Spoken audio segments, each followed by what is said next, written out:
और जैसे ही हाथ छोड़ के बाबा नारद चले, छोड़ के हाथ में पीका नारद चले, लला कर तो दिल में बातें छिपी की छिपी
सोचने लगे क्या करें क्या न करें।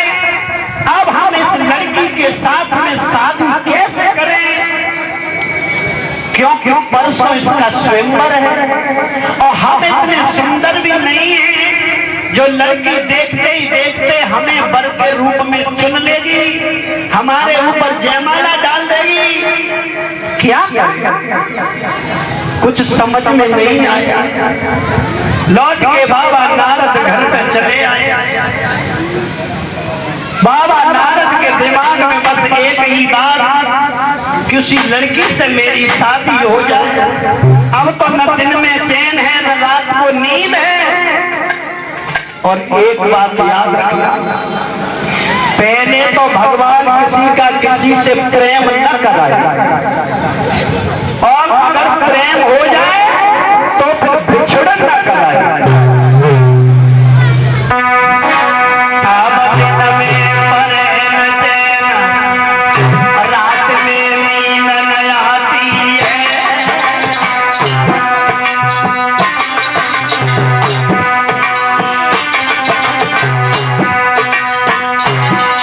अब देखत नजर पसारे ध्यान में लड़की आती है। गरीबों को सच नया बेगी, गरीबों को सच नया बेगी। सब विश्व को ही दुल्हन बन मेरे घर में आएगी।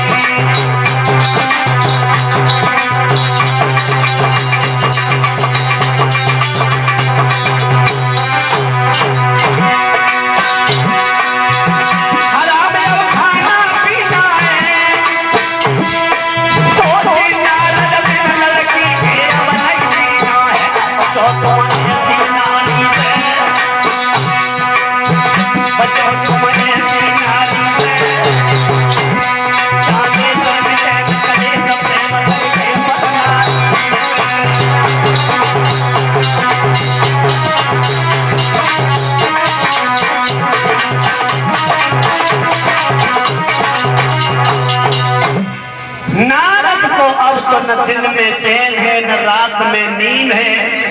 फिर एक बात सोचो,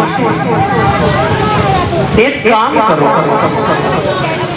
तपस्या करने के बाद हम वरदान भी नहीं मांग सकते क्योंकि अब तपस्या का समय नहीं है।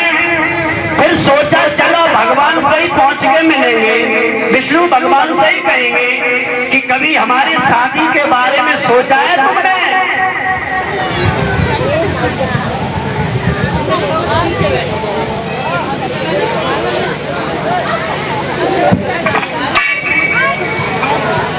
कभी हमारी शादी के बारे में सोचा है?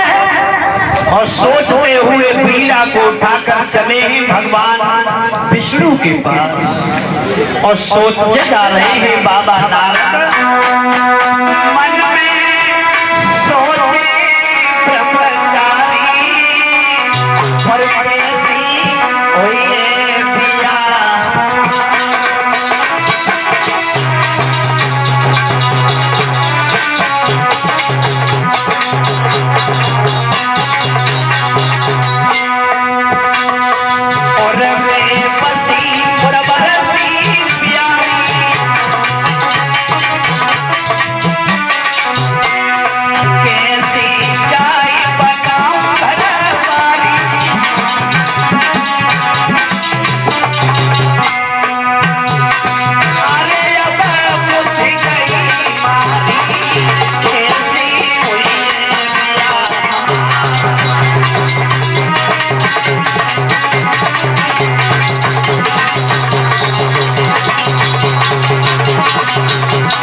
भगवान के पास पहुंचे, बोले पहुंचे पास विष्णु के भाई, दीनन के तुम रहे सहाय,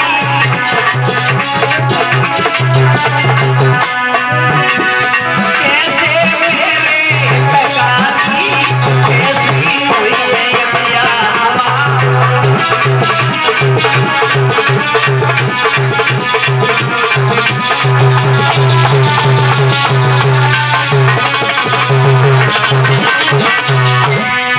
बोले बाबा नारद तुम तो लक्ष्मी संग सुखारे,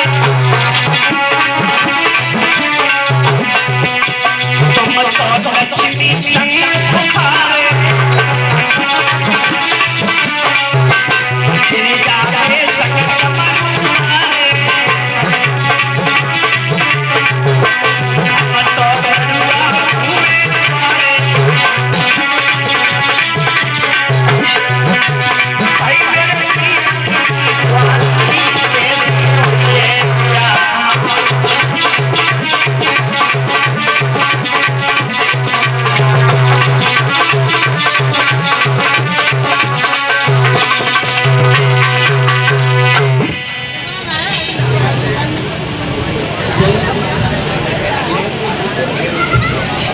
बाबा नारद सोचने लगे, विष्णु भगवान से कहा कि तुम तो लक्ष्मी जी के संग आराम से रह रहे हो हैं और डमरू वालों के साथ में गिरजा रह रही हैं, क्या मेरे बारे में एक दिन भी विचार किया कि बाबा नारद की शादी होगी या नहीं होगी? कहने का मतलब क्या कहना चाहते हो बाबा नारद से कहा विष्णु भगवान ने। बोले सुनो स्वामी, अरे ना जे विधिनाथ होए हित मोरा, करो सवेगिता में तोरा, जिस तरह से मेरा हित हो आप वही काम कीजिए। तो बोले क्या करना चाहिए? बोले हमें हरि का रूप दे दो। भगवान ने कहा जाओ मैंने तुम्हें हरि का रूप दिया। और हरि कहते हैं बानर को भी शरीर को सुंदर बना दिया।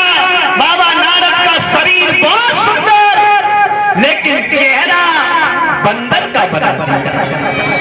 अब चेहरा तो दिखाई नहीं दे रहा बाबा नारद को।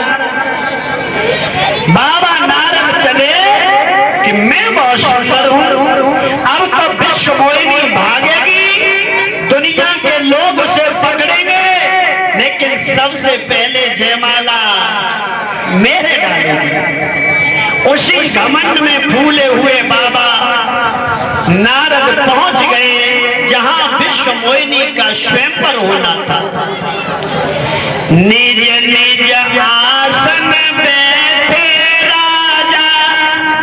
गोस्वामी तुलसीदास जी लिखते हैं रामचरितमानस में, निज निज आसन बैठे राजा, बहु बनाओ करे सहित समान। जहां राजा लोग खूब सज धज करके समान सहित बैठे अपने आसन पर, अब ऊंचे से सिंहासन पर बाबा नारद बैठ गए जाकर। और इधर शंकर जी के दो गढ़ और गए हुए थे, वो भी वहीं बैठ गए पास में बाबा नारद के। अब विश्व मोहिनी चली जयमाला लेकर। हुआ ऐसा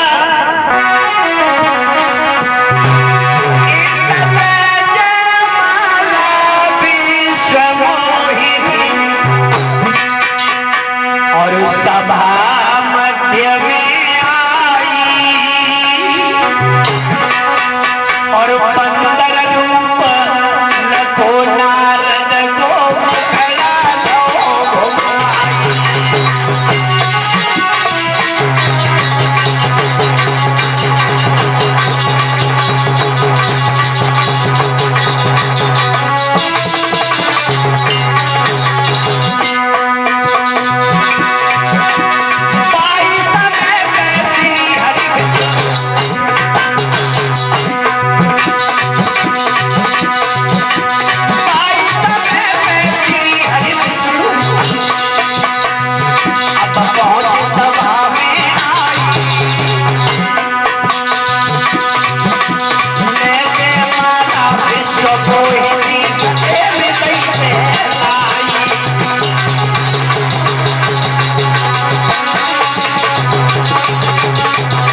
और देखते ही देखते मेरे गले में जयमाला डाल देगी। लेकिन विश्व मोहिनी ने एक बार देखा और जैसे ही बंदर का चेहरा देखा फिर देखा तक नहीं।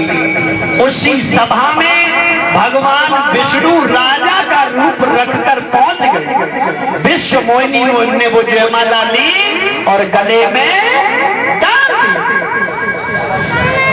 जैसे ही जयमाला डाली बाबा नारद चिल्लाने लगे, अज्ञान है ये लड़की, भगवान ने इसे रूप दिया लेकिन इसे रूप की पहचान दी, लेकिन ये रूप के गुणों को नहीं जानती। इतनी भीड़ में सबसे ज्यादा सुंदर हम, और इस लड़की से कहा कि जयमाला हमारे डाले, सबसे ज्यादा सुंदर इस भीड़ में हम, पागल है ये लड़की। पास में जो गढ़ बैठे हुए थे कहने लगे बाबा शांति से बैठे रहो। तब हरि गण बोले मुस्काई, निज मुख मुकुर बिलो जा। अपना चेहरा तो देखो जाकर। नारद भागे और ठहरे हुए जल में जब चेहरा देखा, पानी में जब ठहरे हुए पानी में चेहरा देखा, बंदर का चेहरा, तिलमिला गए बाबा नारद। अरे इसने हमारी हंसी कराने में कोई कमी नहीं छोड़ी। भगवान शंकर को बावला बना दिया, समुद्र मंथन कराया, विश्व शंकर को मिला दिया, कौस्तुभ मणि निकली, निकाल करके भाग गया।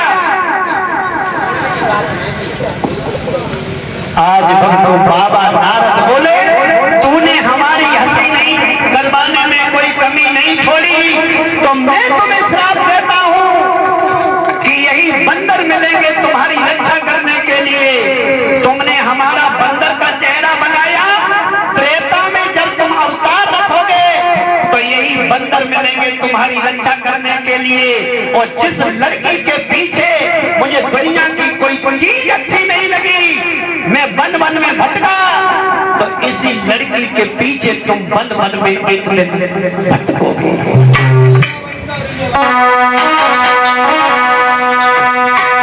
तब हरि गण बोले मुस्काई,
कहां तक घूम गई। तो भारत के भक्तों, हमारी और आपकी तो खैरियत क्या है?